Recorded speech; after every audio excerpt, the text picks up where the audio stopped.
Well, hello guys, and welcome back to the Roaming Kiwi channel on YouTube. Do appreciate you coming and watching the videos on our channel.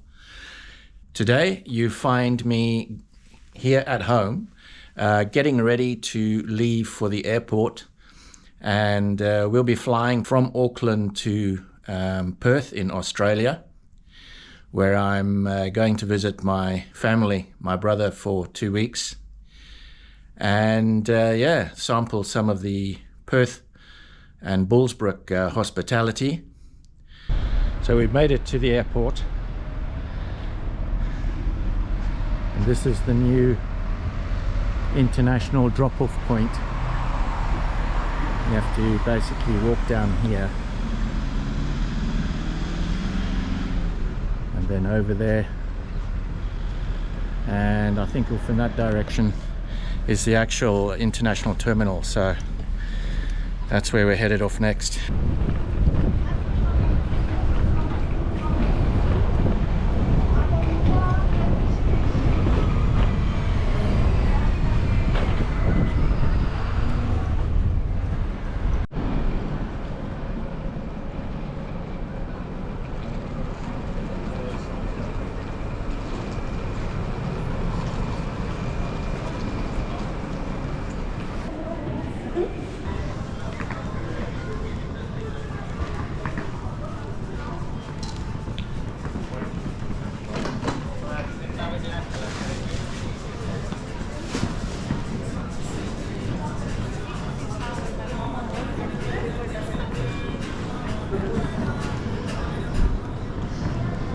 So we're heading to the Air New Zealand VIP lounge.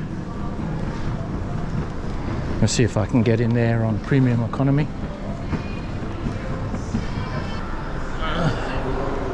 Getting a little bit lost here.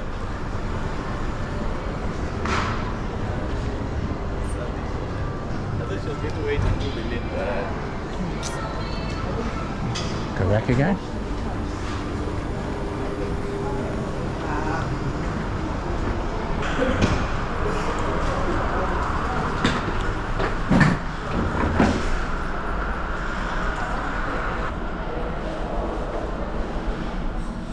Right, so I suppose they're going to want to see my boarding pass, which is on my phone.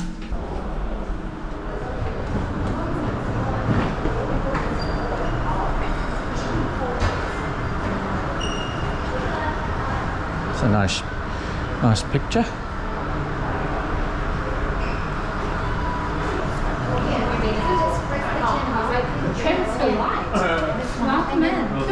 Hello. Premium economy? Just business class has access to the lounge, sir, sorry. Wait, do you know where the Koru lounge is? What about priority pass? That's a strata lounge. Strata lounge, yeah. Where go downstairs, go to the right, back through the corridor. Yes. Then left at the MAC makeup store. There's a set of escalators that says Premier Lounges just before Adidas. You go up and Strata Lounge will look after you. Okay, thank you so much.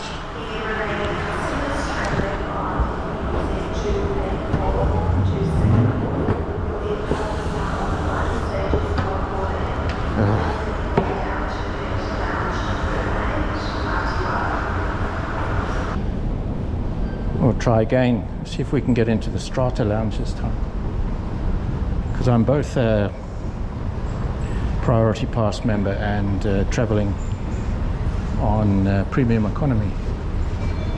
So there's Qantas, the Emirates Lounge,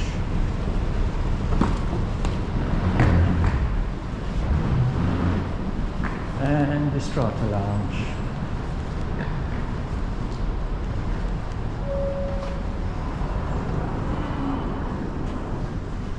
Good morning to you. Good morning, how are you? Not too bad, thanks. What do you accept? So I am on Premium Economy Air New Zealand. yeah. and I'm also Priority Pass member, yes. Yeah. Do you have the membership? I do. In fact, it's in my phone.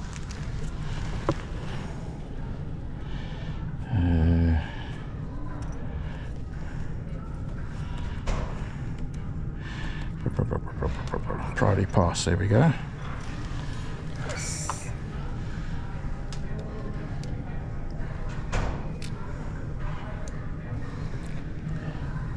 Yes, and your boarding pass, please. And boarding pass. Lucky you can do it all on one device now, hey? Yeah. So what time is your flight? 1:30. Okay. Let me just find Air New Zealand again. There it is. Your signature here. Sure. Okay. All good to go. Wi-Fi is here if you want one. Thank you very much.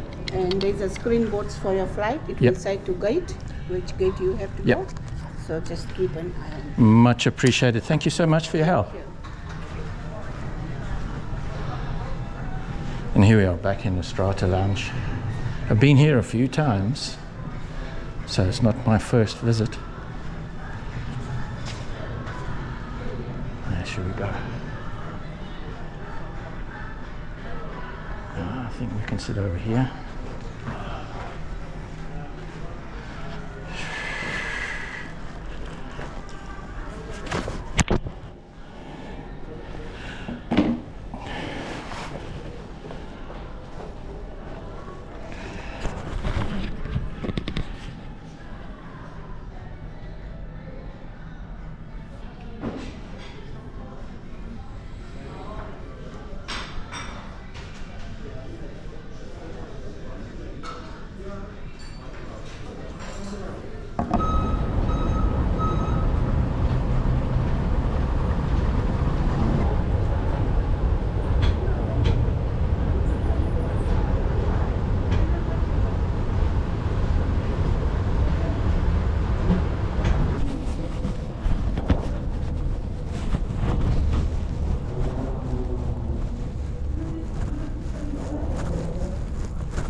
Thank you very much.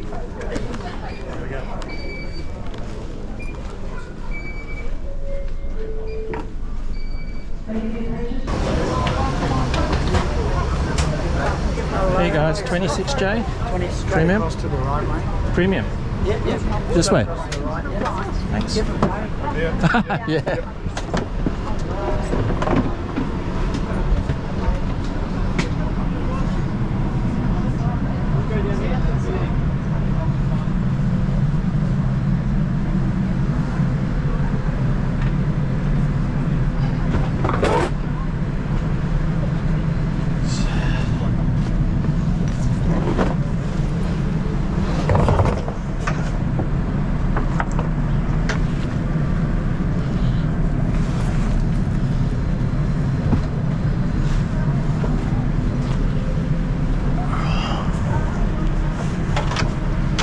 That's right, mate.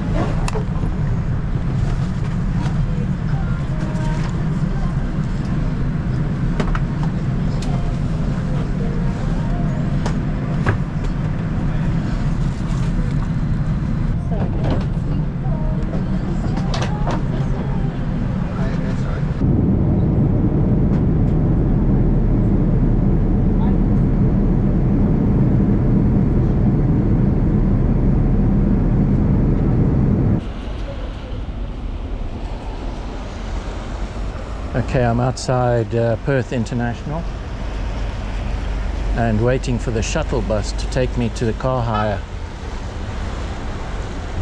They said 15 minutes and it's been sort of just over 20 now. So maybe it's, yeah, maybe the traffic's rough or what, I don't know. But this is basically the drop-off pickup point at Perth International Airport.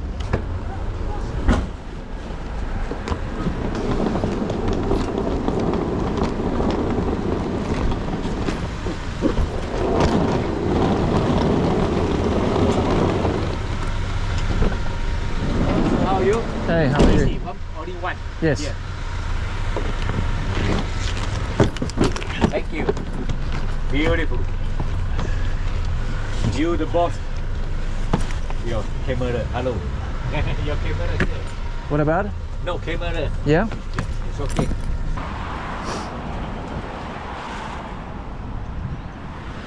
So after dropping the GoPro on the ground and it turned on by itself, I might as well do some recording.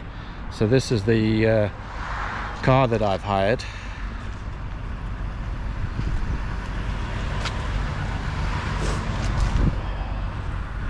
Right, it took me about an hour's drive to get here, but I'm at my final destination, which is my brother's place in a rural place called Bullsbrook.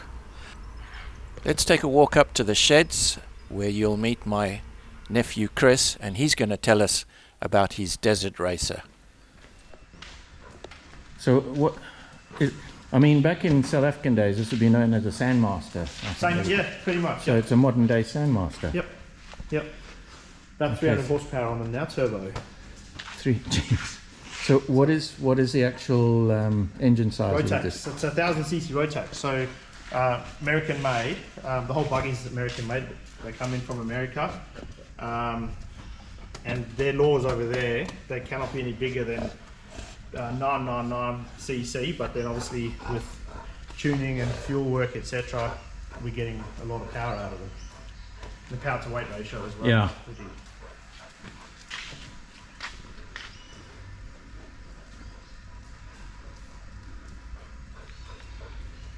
So we're running, we've got intercom between the two of us, so driver and navigator, we've got intercoms. We've got a VHF radio. So this is our VHF radio, which goes to that one here talks buggy to buggy into race control. Intercom, which talks between ourselves. We've got buttons, these here, and on the steering wheels, this is my button to communicate radio, and that one there's for our hydration. So we've got liquid coming in when we press that button. We have these air blowers, these connect to our helmets, and it pressurizes the helmet, keeps the dust out.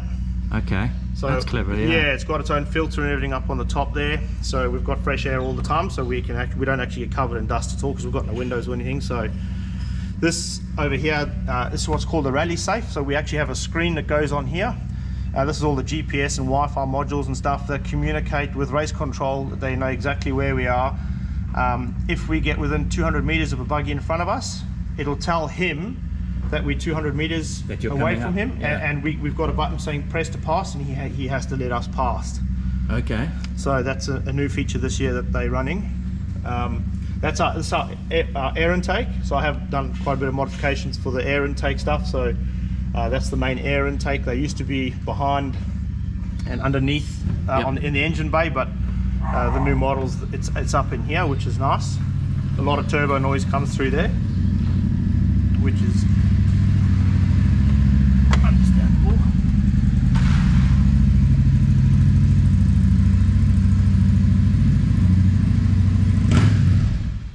So if that's the main air intake and you're riding behind somebody coming up to overtake them or whatever, yes, and you've got huge clouds of dust and everything.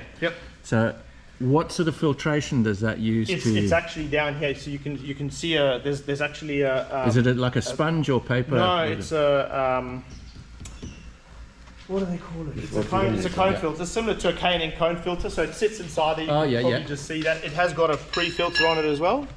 So you can see that inside there. There's a pre-filter. Oh yeah. So of course you clean every race. Every so race that'll come. This just pops off that, and that you comes just off. Replace them, or no? We clean them out. They're quite expensive filters. So we've got pressurized air. We clean them out. This one up here is also same type of filter as that. So they have a pre-filter, which is this. Yeah. And then they got the filter inside. This comes off. This is for our that's for your fresh helmet air. Yeah. So yeah, we just blow them out. We have quick release steering wheels, so this all comes off if we need to get up. Plus for me to get in and out. We don't have doors. We climb in through here. So this sits up top of when we need to get in and out. 5-point harnesses. So everything's on there. One twist and everything's released. So that's what we have to do, we've got fuel tanks under the seat, which I was speaking to you about.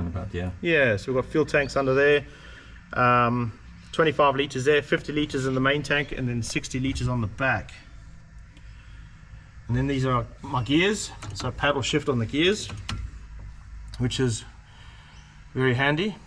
And we've got brake accelerator down the bottom. And sorry, what was the CC again? So 1000 cc. 1000 Yep. 1000 CC? Yeah. And it's 300 something horsepower? Just around 300 horsepower, yeah. Whoa. With turbo, yep. That must scream. Hey, they do. They're high revers, yeah. High revers. So top speed on this is about 190 kilometers an hour.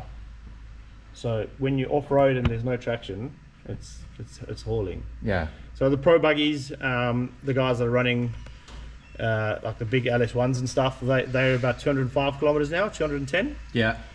So we top speed, 190 for a side by side. This is one of the fastest side by sides on the market now. They don't get any faster than this, unless they're starting to go east. And everything. This is just a light bar in the front because we've got a night race on Kalgoorlie. So it's just we run all the lights, all the headlights run on full beam, so it helps other drivers see us in the dust. So this would work, assumably, like as good as the old-fashioned bloody great big floodlights. Yeah. So that one's actually okay. Yeah. Woo. Yep. Yeah. And then so we have that one, and then we have these. Those are the factory ones. They're very bright as well now. And then on the back we have to run. So this light's on the back. So that's compulsory on the back. Permanent flashing. Like a police light, strobes. Yeah. Yeah. So that's blue is very visible in dust. Yeah. So blue and orange, and then brake lights either side of that, and it'll switch itself off shortly. BRP. Yeah, so that's Why do it? Canon. Exactly. Yep. Yeah, I used to have one. Yep. Yes. Yeah, your Spider. Spider, yeah. Yep. Okay, that's right. That's by BRP originally too. Yeah. So Jeez, the size of those shock absorbers. so you can like the travel we have. You can see the marks on here. So that's how much movement. This is where that wheel rubs. From there right Yeah, up to there. when we're doing jumps and stuff. Yeah. So fully adjustable on the fly suspension. So I can change my suspension as we're going. And that's gas shocks, Oil, yep. oil assisted Yep. shocks, yeah. That's a mean spring on that. Jeez, and look at that wishbone.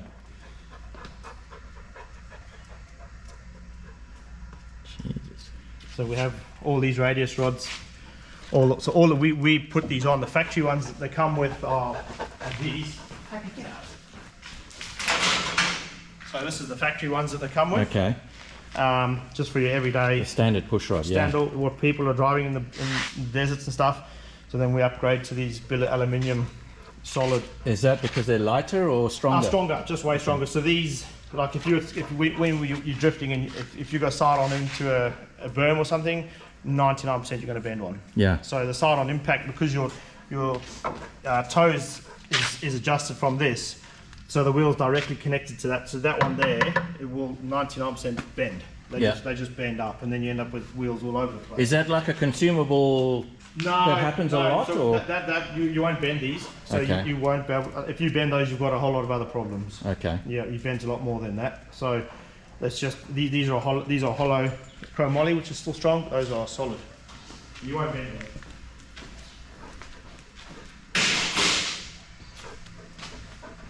I suppose the $1 million question, Chris, is something like this. How much does it set you back? Was that not something you want to talk about? My folks, it's about 60 grand, but so we're about 120,000. 120k. Yeah, that's fully race built. So the graphics was 1,500 US. I had a guy in America design and send it over, and then I fitted them. Bumblebee, Bumblebee, from yep. Transformers, yeah, Yep. Absolutely. Sweet colours. Yeah, it stands up really well. So, but then everything like the front. So this front is not even standard. So all of this bar work, all of that, the factory ones are these here.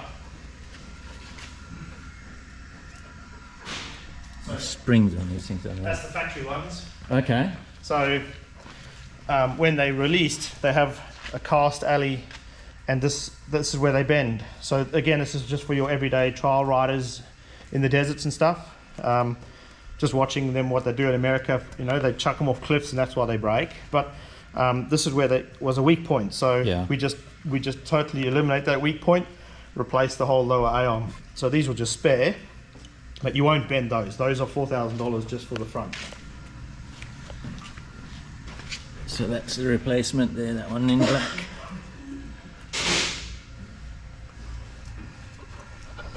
Yeah, and I suppose, I mean, this is what you got to do if you want a competitive vehicle. Yeah, absolutely, yeah. You know, we put a lot of time, money and effort into it, and you don't want to drive to a race. I mean, things do happen, things break, but the more you can prevent it, the better.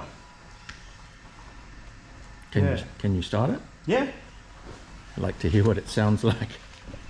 If it's anything like your Mustang. I actually had to change the exhaust, so we built it, put an exhaust on it. We had to change the exhaust. I drove 3 Ks in it and I was deaf.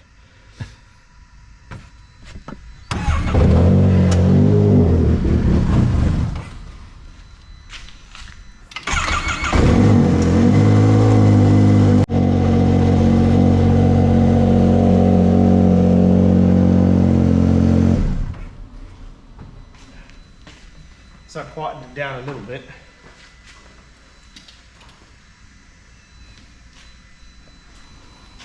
And you don't have numbers, you just have a name? No, like we do this. have numbers. Okay. So there's a back plate still to go on here, and then Here's the other toy. So I have to take Here's the other toy. Yeah, so this sits on the roof, but I take it off to get it in the trailer. So there's a mount on the top there that sits up here. Yeah, that sits up there. Yep. And then we have one on the back, so that's visible from both sides, and we have a plate that sits on the back here. And the spare wheel sits up here. Yeah. And that's the tank that you were talking about. That's the other tank, yep. So this is a 60 litre, another fuel tank. And then this pumps from here to the main, everything's run off the main tank in the front. 35-inch wheels. And the tracks that you're on, is it sort of primarily sand, or is it it's a mixture. It's a mixture of hard packed gravel, very boggy, very hungry sand, salt lakes. Occasional one will have bitumen where we cross from one property to another. So like in one of the towns, Ben Carbon, I think it is, they close off some of the town. We race through the town on the tarmac. They close off, you know, so people watch from the school and that sort of thing. It's their local fundraisers for all these country towns we go to. They bring people to the towns, you know, so they'll spend money there. Yeah, so all the little groups have their little fundraiser sections along the course, barbecues and that sort of thing. But yeah, it's mainly hard gravel, soft sand, paddocks, farmers' paddocks, fire breaks. It varies. Some areas, Three Springs is very, very full of salt lakes, and also very rocky areas where you can't be doing more than 60. You've got to really crawl through it. But if your suspension's good, that's where you make up your time on other cars. Yeah. But you've got to watch out for getting cuts in the tyres and all that sort of stuff. So, I mean, is punctures a part of the deal? They are. You get a lot of punctures? It's not something you want to. If you get a puncture, you're likely to not place. Yeah. So you can still continue to race. We carry a spare. It'll take me about 4 minutes to get out the car, take the wheel off, swap a wheel over. About 4 minutes. But So how do you jack up do you jack it? Yeah, jack it up. So it might be in the trailer actually. All right, that's not. But here it is here. So this is it's a very fast jack. So AGM. Right. So just this jack alone's $1,400. Whoa. So this sits on the back above the wheel. So we've got a clamp that's in the tool bag. It sits on here, and we've literally just placed this anywhere on the buggy and rattle it, and it throws instantly it. Up. Yeah. It throws it up for everyone. I think the ratio for every one rotation is like 20 in here. I can lift that up in seconds. Okay. Yep. So not heavy. It's quite light. And you use like a pneumatic rattle gun. Yeah, rattle gun. 19mm socket on everything. Yep. So it's all universal. So we just rattle the wheels off, spare comes off, new one on, throw that on top. The tool bag I just throw in the passenger footwell. Yeah. Because there's no time to strap it on. And then off we go again. But yeah, punches, if you can avoid them, that's the best way. And there's your racing team. Yeah, Westvolt Racing, that's us, yeah. So I plasma cut those, same as how I did Yes. Okay. And then these, the nets that we have on here. So there's two options when you're doing off-road racing. You can have wrist restraints. So when you're on the steering wheel, your wrists have to be attached to the steering wheel. I'm not a fan. So with a net, we don't have to have a wrist restraint. So this stops, if you were to roll over, stops you putting your hand out the window. Yeah. So yeah, well, I always run the window nets instead of wrist restraints. A lot of guys do choose the wrist restraints. And of course, you're fully open in the front, so anything that's coming this way, you're going to get it face on. In 2018 at Carnarvon, we were racing from Carnarvon to Gascoyne Junction, so it's about a 190 kilometre one way, and we raced back the next day. On the way home, we were winning, actually leading, and I hit a massive kangaroo. It's huge, and it came on the side here, it ripped this front off, and its legs come through here and knocked my hands off the steering wheel. Whoa. So it stopped us, and I was not sure what we'd broken, because the radiator's on the front here, which is a bit of a poor design, but it is what it is. So we had to just check. I just said to my navigator, yep, got steering, we've got acceleration, I've got brakes, let's keep going. But this bit of plastic off the front was all missing on the other buggy. We still managed to place at that event, and one of the spectators had picked up the piece of plastic, and she's like, oh, I've got a piece of your car, and I was like, oh, you can have it, whatever you want, you know. And on the way back to our camp, I just googled how much that piece of plastic was going to be for me to replace it. It was $600, and I was like, can I have that plastic back, please? Where are you? Where are you? And true, we did. We went and picked it up. Oh, lucky, yeah. So we got that back, yeah. So that was a mole car. You didn't have half a kangaroo stuck in it. It actually, we had fur on the plastic, which was embedded in the plastic. We could not get it out. And there was this kangaroo fur till the day I sold the buggy. You couldn't. It was embedded. It was in the plastic. Yeah. Eee, that was a hard hit. It was. Well, at least he probably wouldn't have known what happened to him. He was gone. He was like, we were doing 140 or something. We come out of a turn onto a straight, and he was just come across there. So we were over 140 then. Yeah, he was gone. Yeah. Sure. Well, there we go. Good fun. Got to do it whilst you can. So your season now is coming to an end this year. Yes. So we've only, because I've only just built the car, so we've just done 3 springs, which was 4 weeks ago. And the Kalgoorlie race now is the last round of the Western Australian and the Australian Championship. So after next weekend, we've got a break until end of February. Okay, so this is in effect a test race for you to see the brand new vehicle, see how it works and everything else, and then you've got a break until the new season. Then we'll be chasing the championship. Yeah. So the good thing with each event is it's not based on the championship. The championship is the end, but each event is, if you can win and place each event, there's prize money and stuff, which is really good. So our intentions for Kalgoorlie will be to place in the side-by-side pro class, and you know it's great if you were to do that, but also if you're chasing championship and you do well at the Kalgoorlie race, that top you over for the year. So yeah, I mean, we go to place in all the events, but next year we'll be doing that plus going for championship. Yeah. Okay. So each event costs us around, depending on like fuel and the distances and that sort of thing, but it's about $3,500. That's a race. That's plus that's without your entrance fee. Your entrance fees vary between $600 and $1,000. Whoa, yeah. So an expensive race. It is an expensive hobby. And that's just for the running costs. If you have any expenses, as in injuries or any damages and that, then you've got you do a tyre. The tyres are $600 a pop. Sure. So we carry 2 spare tyres, not on the car, just I carry 1 on the car, but the BF Goodrich, very good tyre, 8 plough or 10 plough wall. So yeah, we don't want to be ripping those apart, but yeah, no, it's. Are you going to chase for sponsorship? Yeah, absolutely, we are. So there are a couple local contractors, sort of shed builders and stuff like that, that are interested in putting the name on. I haven't really pushed much this year because of just seeing how coming back into it after 5 years. Yeah. But a good result about a month ago was we were winning the event, and had a third outright out of, I think it was 55 vehicles that entered that one, and then we were second in class.